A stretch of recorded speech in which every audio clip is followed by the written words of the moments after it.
we talked about is particularly earlier in the month when it looked like Paul Blackburn got hurt and his weird. I mean that whole thing is just like super weird. The spinal leak or spinal fluid leak, whatever. We don't need to get into that, but you figure the latter part of your rotation, those last two guys, you maybe didn't feel super comfortable about with just how McGill had pitched of late in his major league stints, and we know how up and down Jose Quintana has been all year, and he was in the midst of a down stretch.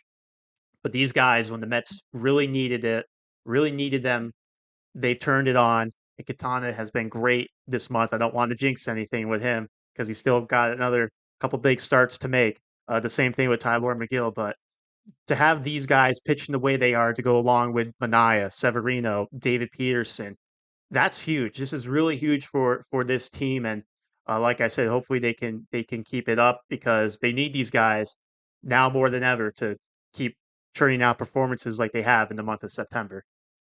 Yeah, absolutely. I also made notes about some stats. 3.74 ERA, like you said, second best amongst qualifying pitchers for the Mets. Obviously, Peterson doesn't have the innings to be qualified because he would be first, but ahead of Severino, for example, just behind Freddie Peralta, and ahead of guys like Sonny Gray, Mitch Keller, Nathan Eovaldi.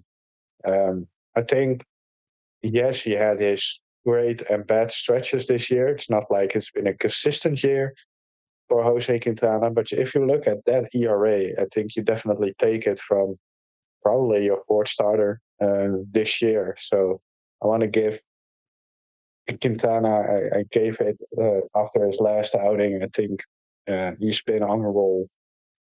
I thought early on he had a little bit of an iffy start where he just missed some pitches, mostly inside to the righties. Um, but he adjusted quickly and was just in complete control. I think four base runners in 7 innings is just great. Another outing where he got a lot of ground balls again. Kudos also to the Mets defense. I think Iglesias made some very good plays. Those weren't hit hard, so Quintana earned those outs. But uh, I think on the broadcast they said Quintana needs to have good defense behind him. I think that's true. He doesn't strike out a lot of people, so it's logical that balls are put in play, and then you have strong defense behind you.